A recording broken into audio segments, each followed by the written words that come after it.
They had everything in place: elite stats, breakout rookies, and flashes of dominance that hinted at something special. But somehow, week after week, it all kept falling apart. The numbers say one thing, but the scoreboard tells a completely different story. How could a team lead the league in key categories and still find itself slipping further into disappointment? The truth behind this season isn't just frustrating, it's shocking. Let's break down exactly why this team is failing when it matters most. Click the like button now and come with me. I'll tell you everything. The Atlanta Falcons, a team with undeniable talent and defensive dominance in key metrics, have found themselves spiraling into disappointment yet again. Let's get straight into it. ESPN recently dropped a brutal stat that sums up the Falcons' season in one gut punch. The team is 1-6 in games where they were outright favorites. That's not just a red flag, it's a flaming billboard screaming underperformance. It's not about playing down to the level of bad opponents. It's about playing worse than them, consistently. And these aren't just close losses. Let's look at some of the collapses that contributed to this embarrassing stat. Against the Carolina Panthers, twice, the Falcons were favored. One of those matchups ended in a humiliating 30-0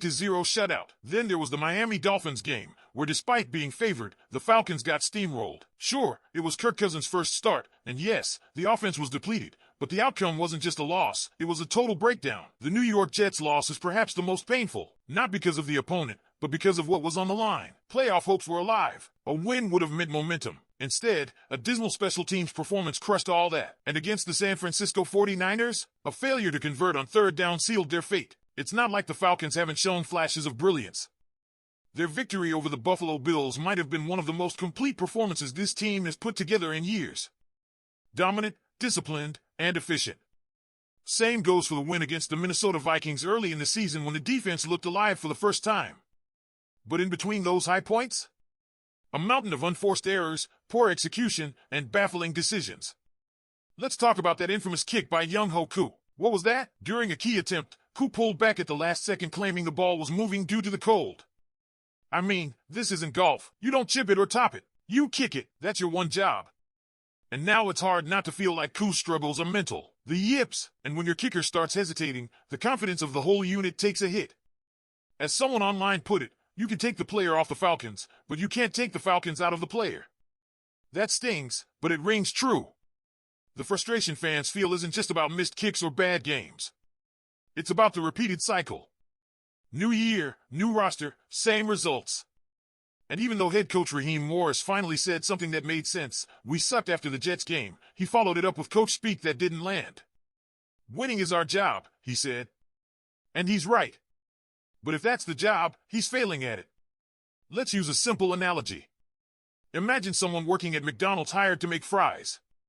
If that person isn't making fries, they're not keeping the job. So why is Raheem still on the sidelines calling plays when he admits the Falcons aren't winning? This is the NFL. Every position, every role, every week is about performance. If you don't produce, someone else will. This isn't a mystery. It's the simplest math. 2 + 2 is 4. Always has been. And just to pour salt in the wound, if I told you at the beginning of the season that the Falcons would be third in the NFL in sacks by week 13, what would you think the record would be? Definitely not 4 wins. But here we are. Despite being ahead of teams like the Seattle Seahawks in sacks, despite being near the top of the league in red zone success since week 9 to 92.9%, number 1 in the NFL, they're 1-4 in that same stretch. It's unreal. The Falcons' sack rate of 11.4% is the 7th best since the year 2000. That's over 25 years of football. And still, they can't get results. Why? It's not the players. It's not the lack of talent. They've got rookies leading in pressure rate, sacks, and interceptions. The pieces are there. So what's missing? That's the rhetorical question haunting this franchise. And it all circles back to the top. Coaching. Leadership. Direction. If Raheem Morris and Terry Fontenot can't steer this team with these weapons, then it's time to ask the hard question, what are they still doing here? What do you think, Falcons fans? Is Raheem Morris the real problem behind this lost season? Let's take a deeper look at the disconnect that's sabotaging the Falcons season. The numbers are screaming potential, yet the scoreboard keeps flashing disappointment. Since week 9, Atlanta boasts the most efficient red zone offense in the NFL, 92.9% success rate. Let that sink in. The closest team behind them, the Rams, sits at 78.3%. That's not a small gap, it's a canyon. The Falcons have turned nearly every trip inside the 20-yard line into points. That alone should win you games. But it hasn't. Why? Because while one unit thrives, the others collapse. When the offense clicks, special teams implode. When the defense is dominant, the offense disappears. It's never all clicking at once. And that inconsistency has been the defining feature of this season. It's hard not to see it as a reflection of coaching. There's no cohesion. No identity. No accountability. Raheem Morris may have admitted after the Jets game that the special teams were awful. But words mean nothing when the problems persist. If winning is your job, and you keep losing in the same ways, you're not just underperforming, you're negligent. And speaking of negligence, we need to talk about Terry Fontenot. This roster isn't the problem. In fact, it might be one of the best Falcons rosters in recent memory from a talent perspective.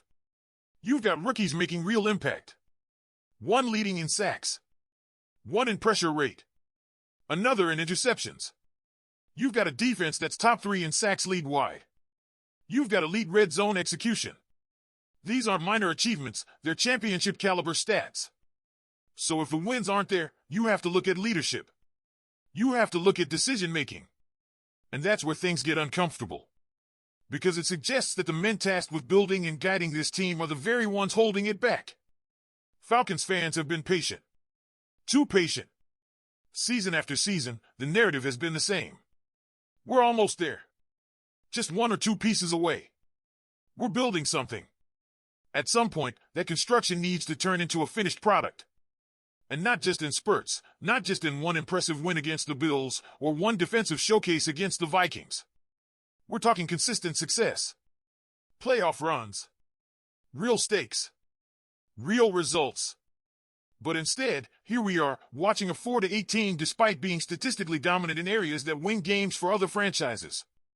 It's baffling. And it's infuriating. And fans deserve better. They deserve a coach who can maximize the tools at his disposal. They deserve a front office that holds underperformance accountable. They deserve a team that doesn't just look good on paper, but wins on the field. Let's not pretend it's all over yet. There are still games to be played. But let's also be real. The Falcons aren't beating the Seahawks or the Rams if they continue down this path.